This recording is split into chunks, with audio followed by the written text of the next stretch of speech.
Of going to war in Iraq. Tenet spoke this morning with Tom Brokaw of NBC. Here's some of that interview.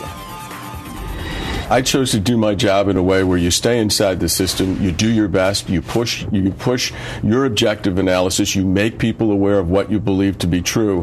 While people think, well, why are you talking now? Why have you been silent so long? I certainly wasn't silent within the purview of my job and in the councils of the administration in terms of what we said and how we said it.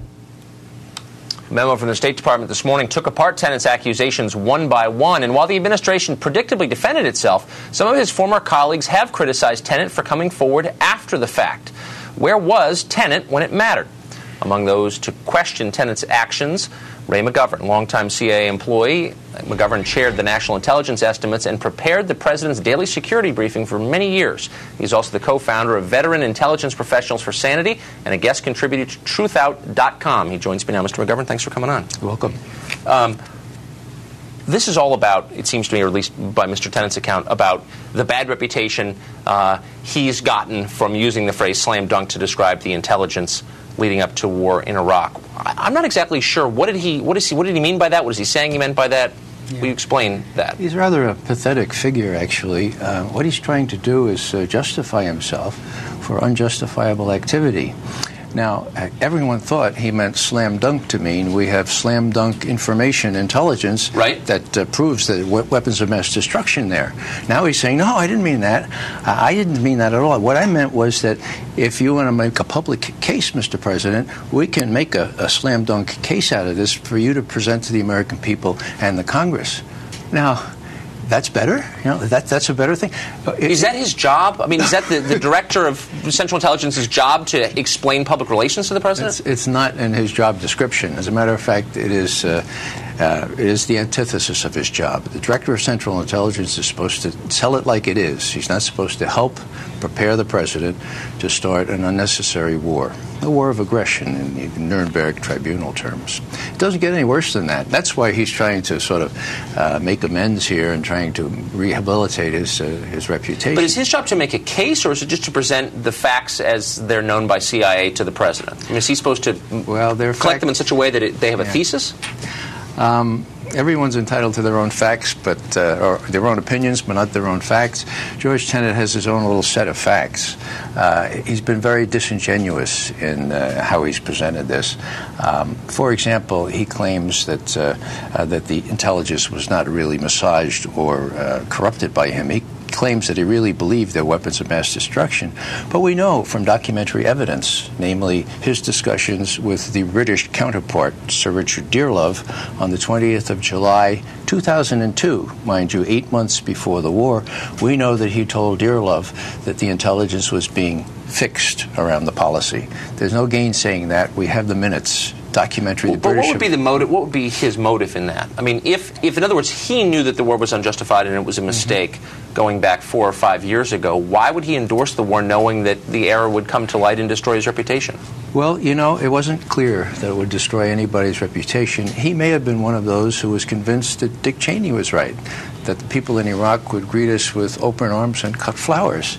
And then, with us sitting on top of all that oil with permanent military bases, making that part of the world even more secure for Israel, who's going to come around? Who's going to come around and say, yeah, but you did it on the basis of forgeries, on convoluted evidence? Nobody's going to say, you know, nobody's going to... Isn't it putting too fine a point on it, though, just to say it was Tenet's fault? I mean, thousands of people work at CIA. They're the ones who gather the intelligence. Why did nobody say anything in public? Well, this is a very good question, Tucker, and it saddens me greatly that no one quit.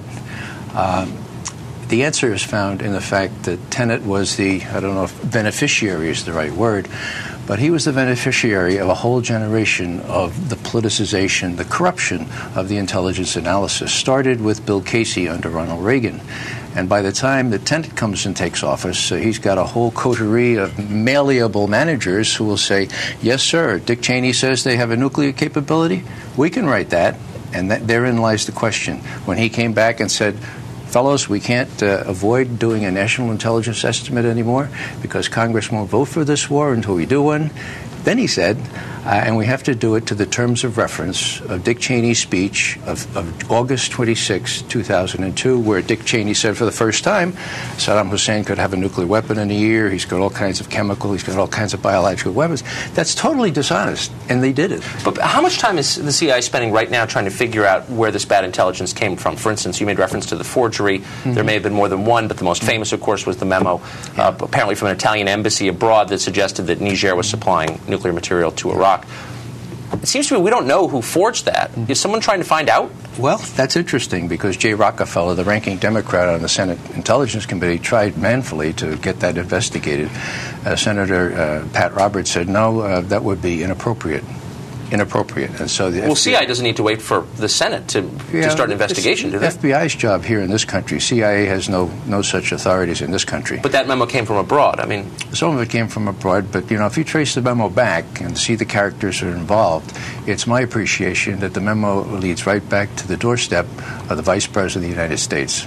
So the Vice President, you believe, now, if the Vice President was behind that forgery, wouldn't he have done a better job? I don't think he and Lynn, sat down and did it. Right. I think they farmed it out to a cottage industry of former intelligence agents that did a rather amateurish job. Who specifically?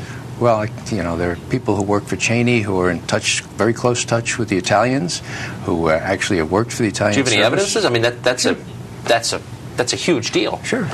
Presumably a felony, certainly an impeachable offense, immoral as hell. Yeah. So who did it? Well, these are like the plumbers, Right, but I mean, can you be a lot more specific since you're alleging this crime? I won't be any more specific right here, but the names have been in the public domain, the people who traveled to Rome and to other countries in Europe to set up this kind of thing, to work with the Italians to get this stuff manufactured. So you have no evidence at all that that's true, that you're willing to share publicly?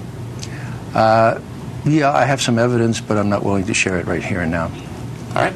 Ray McGovern, thanks very much. Okay. I appreciate it.